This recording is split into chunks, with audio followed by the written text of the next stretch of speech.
And they taught us that it wanted to be a place where they could talk about what was happening in the world. And not everything happening in the world is positive. There's a lot of dark areas. Twitter est au cœur d'une actualité brûlante et l'impact de la plateforme sur notre société est de plus en plus critiqué. La direction que prendra le réseau social dans les prochains mois pourrait avoir de grosses répercussions sur notre avenir. Dans cette première vidéo, on va essayer de comprendre pourquoi le sort de notre démocratie est en partie lié à celui de Twitter. Mais avant d'en arriver là, il faut bien comprendre l'histoire du réseau social. Bienvenue dans la Fabrique sociale et dans la première partie de cette mini-série sur Twitter. C'est parti. What if, with just SMS on the web, I can go anywhere I want and report what I'm doing and then see what everyone else is doing in real time? Twitter est créé en 2006 par 4 Américains, dont Jack Dorsey, qui est un petit peu le représentant historique de la plateforme. Au départ, le site internet est une sorte de plateforme de blogging instantané. It's a very low barrier to entry way to blog what you're thinking about anywhere. Autrement dit, Twitter, c'est un petit peu la naissance des SMS, mais sur Internet. Ça permet de communiquer de manière rapide et instantanée sur ce que l'on fait actuellement à un groupe de followers. D'ailleurs, le terme Twitter signifie une courte rafale d'informations sans conséquence. Ce qui est assez ironique vu la tournure qu'ont pris les événements. L'entreprise connaît une croissance rapide à partir de 2007. On passe de 400 000 tweets postés par trimestre à 100 millions de tweets en 2008. Et aujourd'hui, il y a environ 450 millions d'utilisateurs actifs par mois sur Twitter. Forcément, avec une telle croissance, la mission du réseau social a bien dû évoluer. My personal goal with the service is that I believe fundamentally that public conversation is critical. There are existential problems facing the world that global public conversation benefits. And that is one of the unique dynamics of Twitter is it is completely open, it is completely public. Anyone can see any other conversation and participate in it. So there are conversations like climate change. No matter what any one nation state does, they will not be able to solve the problem alone. It takes coordination around the world. That's where I think Twitter can play a part. Même si Twitter a moins d'utilisateurs que d'autres géants comme Facebook par exemple, ça reste une plateforme qui a une influence énorme sur la société. Premièrement, Twitter, c'est souvent le réseau social sur lequel les nouvelles sortent en premier. Tweeter, ça a un côté très instantané. The number one is showing what's happening now. That real-time, live, first nature, that breaking news aspect. En somme, Twitter, c'est le réseau social de la conversation en temps réel. Et donc, on comprend pourquoi Twitter joue un rôle majeur dans la fabrique de l'opinion. Parce que c'est un petit peu cette plateforme qui va décider si une information devient virale ou non. Toujours en parlant de médias, là où Twitter se distingue d'autres réseaux sociaux, c'est par la nature de ses utilisateurs. C'est le réseau social favori des journalistes et des politiciens, donc en fait, ceux qui font l'opinion. Une étude de 2021 montre que 69% des journalistes américains qui utilisent les réseaux sociaux se servent principalement de Twitter. Et ça a des implications majeures pour la société. Twitter is mostly used by the journalist and intelligentsia class, and that class construct the reality, the articles, the videos, the public statements, the political views that the rest of the world lives inside of. Au-delà des journalistes, certains individus exercent une influence grâce à Twitter.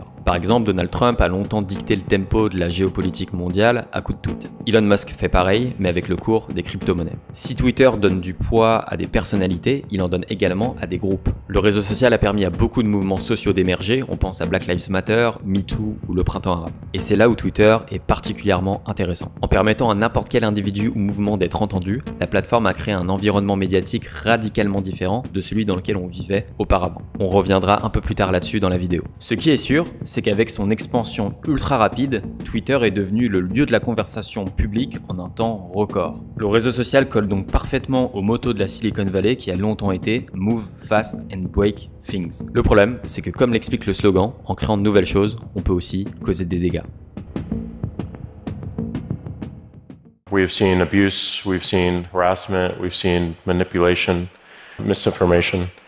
On parle beaucoup de polarisation sur cette chaîne, mais il y a quand même certaines choses qui peuvent dégager un consensus de nos jours. Et l'un d'entre eux, c'est que Twitter est un espace de discussion malade. Premièrement, Twitter ressemble plus souvent à un ring de boxe qu'à une plateforme de discussion saine.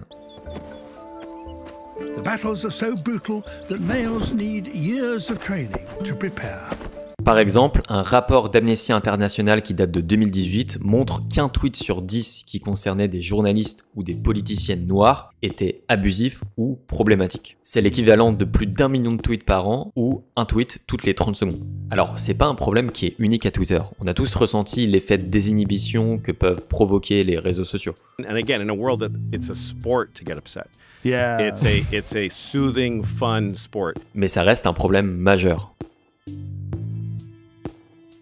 On a vu que Twitter était la plateforme de la viralité, mais c'est aussi la plateforme des fausses informations. Une étude a montré que les fake news se propagent 6 fois plus rapidement sur Twitter que les informations véridiques. Si les fake news se propagent aussi facilement, c'est parce qu'elles ont un contenu émotionnel qui est très important, et c'est aussi parce que c'est des infos qui sont souvent assez surprenantes. On invente rarement une fake news pour raconter quelque chose de super ennuyeux. Je pense notamment à la planète Nibiru qui va prochainement rentrer en collision avec la planète Terre. Évidemment, c'est beaucoup plus excitant qu'une femme qui retrouve une casquette dans un arbre. La multiplication de fake news sur Twitter cause des dommages très importants à notre société. On pense notamment au tweet de Donald Trump sur un supposé trucage des élections de 2016 qui ont encouragé l'attaque du Capitole le 6 janvier 2021. Mais Twitter a aussi un problème avec l'authenticité des comptes sur la plateforme. Les comptes automatisés, qui ne sont pas gérés à 100% par des humains, on appelle ça des bots.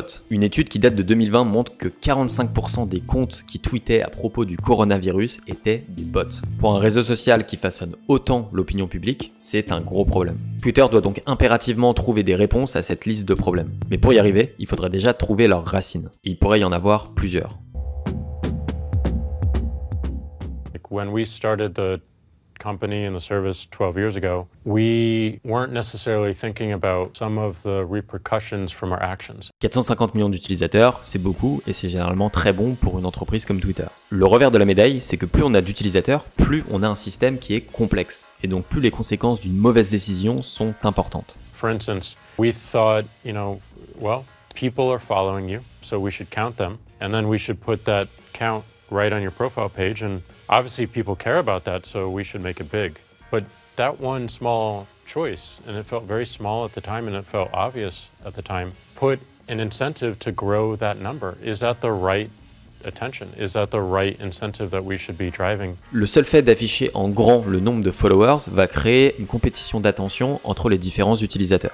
Le truc, c'est que le meilleur moyen d'augmenter son nombre d'abonnés, c'est de capter l'attention des autres en versant dans le sensationnel, que ça soit en montrant ses fesses ou en propageant des fake news. Donc le simple affichage du nombre de followers a pu avoir des conséquences énormes sur le comportement des utilisateurs et a pu favoriser l'émergence de contenus sensationnels. Un autre élément qui peut être intéressant, c'est la longueur d'un tweet. Ça a eu une influence majeure sur notre manière de communiquer. Pour prendre un contre-exemple, remontons un peu dans le temps au milieu du 19e siècle. À l'époque, le député républicain Abraham Lincoln et le démocrate Stephen Douglas ont participé à une série de 7 débats qui sont rentrés dans l'histoire. Un seul débat pouvait durer jusqu'à 7 heures et le public parvenait à rester attentif. Lors d'un des débats, après une longue salve d'applaudissements, Stephen Douglas prononça ces mots. « Mes amis, dans la discussion de ces questions, j'apprécierais davantage votre silence que vos applaudissements. Je désire m'adresser à votre jugement, à votre compréhension et à vos consciences, non à vos passions et à vos enthousiasmes. » Mais on voit bien que Twitter a pris une direction complètement opposée à ce modèle. Avec seulement 280 caractères pour s'exprimer, c'est très difficile de nuancer son propos. Les utilisateurs du réseau social sont donc un peu obligés d'être très directs dans leurs tweets. Donc c'est aussi ce qui peut expliquer que la plateforme regorge de contenu toxique. Mais s'il y a quelque chose que Twitter a bien révolutionné, c'est notre accès à la conversation publique. Twitter permet à n'importe qui de parler à n'importe qui. On pourrait appeler ça une sorte de démocratisation de la parole. À première vue, ça ressemble à un changement positif pour la société. Et ça a eu des effets positifs, comme on l'a vu avec l'émergence de grands mouvements sociaux. Et ça pose aussi des problèmes. Avant Twitter, le pouvoir de diffuser une information à grande échelle était extrêmement limité. Sans téléphone portable et sans réseaux sociaux, on se reposait principalement sur les journalistes et les politiciens pour nous donner des nouvelles. Donc l'information était hyper centralisée. D'ailleurs, ça posait tout un tas de problèmes. Néanmoins, si l'utilisation des médias n'était le privilège que de quelques-uns, au moins c'était souvent justifié par une forme de compétence. Les personnes qui s'exprimaient à travers la radio, la télé et les journaux, c'était souvent des journalistes professionnels, des diplomates, des scientifiques, etc., etc. Donc il y avait un lien entre la compétence et l'utilisation des médias. Selon le psychologue Jonathan Haidt, qui est un spécialiste des réseaux sociaux, l'avènement de Twitter est venu casser ce lien. Beaucoup d'utilisateurs de Twitter, parce qu'ils ont un droit à la parole qui auparavant n'existait pas, sont venus concurrencer les journalistes professionnels en produisant eux-mêmes de l'information et en la diffusant sur les réseaux sociaux. Et évidemment, ça va avec son lot de dérives. Fake news, tweets sensationnels, tweets violents, etc.,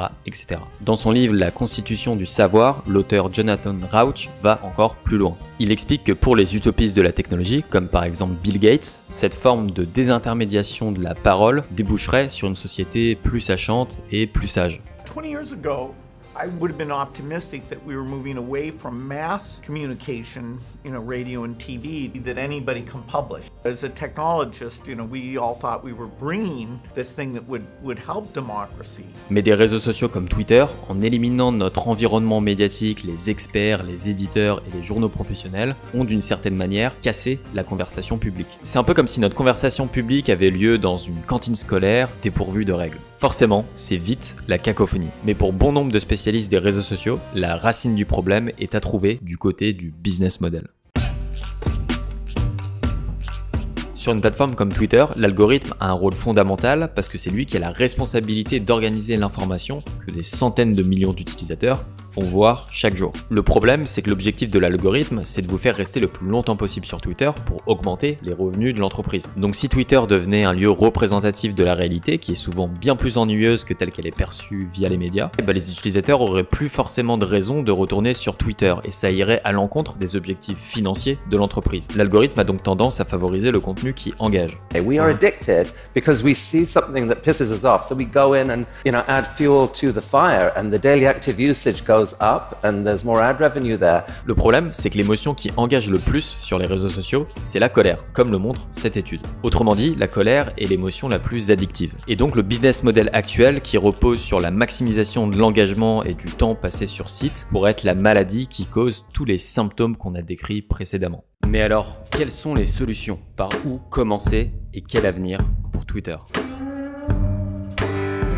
Ça fait maintenant un petit moment qu'on a identifié les risques que faisaient peser des plateformes comme TikTok, Facebook ou Twitter sur nos sociétés. On avait d'ailleurs vu dans de précédentes vidéos pourquoi les institutions politiques avaient du mal à s'emparer du problème. Mais à la surprise générale, une autre option a refait surface il y a quelques mois seulement. Parce qu'aujourd'hui, de rares individus ont atteint un tel niveau de richesse et de pouvoir qu'ils ont parfois plus de moyens d'action que des gouvernements. Et personne n'incarne mieux cette description que l'utilisateur le plus influent de Twitter qui s'est récemment lancé dans un bras de fer juridique avec la plateforme. Mais qu'est-ce que recherche réellement Elon Musk en voulant racheter Twitter? Eh bien la réponse dans le prochain épisode. Si cette vidéo vous a plu, n'hésitez pas à la liker, à la partager, à la commenter et à activer la cloche. Même si ça peut sembler anodin, ça aide énormément le développement de cette chaîne. Je vous remercie pour cette écoute. Ciao ciao.